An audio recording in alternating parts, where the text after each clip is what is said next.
Nikolai Yezhov pernah berkata, ketika pohon ditebang, ranting-ranting jatuh ke tanah bersama daunnya. Seperti efek domino, kerakusan Stalin akan kekuasaan melahirkan suatu teror yang berhasil memusnahkan tidak hanya individu, namun juga sekumpulan individu di sekitarnya, menciptakan atmosfer ketakutan yang meluas dengan cepat. Halo Sosius, aku Ardila. Di video kali ini kita akan membahas fenomena The Great Terror atau yang dikenal dengan sebutan pembersihan besar-besaran di Uni Soviet, mulai dari latar belakang, tujuan, dan dampak dari gerakan ini. The Great Terror merupakan suatu periode yang merujuk pada represi politik dan penganiayaan massal di Uni Soviet yang terjadi pada tahun 1936 hingga 1938. Gerakan sosial ini terjadi ketika rezim Joseph Stalin berkuasa dan menargetkan berbagai kelompok yang dianggap sebagai ancaman bagi rezim tersebut. Gerakan ini dilatar belakangi oleh ketakutan berlebih Stalin akan adanya oposisi yang dapat menggulingkan kekuasaannya. Meskipun demikian, terdapat berbagai krisis yang saat itu menjadi pendorong Stalin melakukan pembersihan tersebut. Krisis pertama ialah ketegangan politik yang meningkat di dalam Partai Komunis.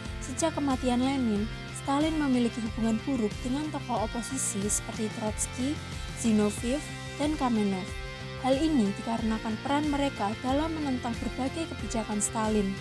Meningkatnya ketegangan tersebut menciptakan ancaman bagi kekuasaan Stalin dan menjadi pendorong Stalin untuk menyingkirkan mereka.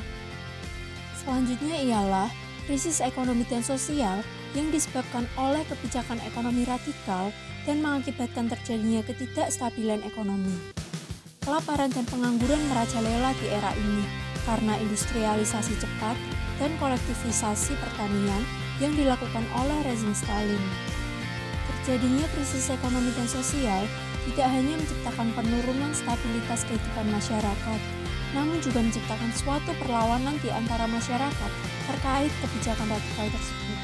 Dalam meredam hal ini, pemerintah memberikan respon represi dengan cara menggunakan polisi rahasia untuk menangkap, menyiksa, dan membunuh para demonstran dan menganggap mereka sebagai musuh negara. Respon pemerintah yang cenderung represif menciptakan suatu era yang dikenal dengan sebutan The Great Terror yang saat itu berhasil mengguncang Uni Soviet.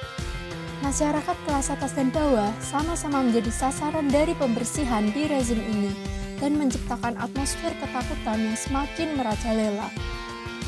Demi menjaga kekuasaan absolut Stalin, gerakan ini memiliki tujuan utama, yaitu menyingkirkan segala macam oposisi yang memberikan ancaman terkait kekuasaannya. The Great Terror menuai berbagai kritik dan konsekuensi besar karena dianggap tidak efisien dalam meraih tujuan politik yang diharapkan oleh rezim ini. Eksekusi massal, penangkapan tanpa alasan yang jelas, dan pengadilan yang tidak adil berhasil merusak kehidupan dan menciptakan trauma bagi warga Soviet. Selain itu, normalisasi penggunaan kekerasan dalam menyelesaikan setiap masalah di rezim ini berhasil menciptakan suatu ketergantungan akan kekerasan massal dan represi politik. Ketergantungan ini mengakibatkan kekacauan, terhambatnya proses administrasi, dan pembangunan negara. Nah, itu tadi pembahasan kita mengenai fenomena The Great Terror, mulai dari latar belakang, tujuan, dan dampak dari gerakan ini. Gimana nih pendapat Sosius? Tulis di komentar ya. Dan jangan lupa like, subscribe Sosiologi Perspektif agar Sosius tidak ketinggalan materi menarik lainnya. See you!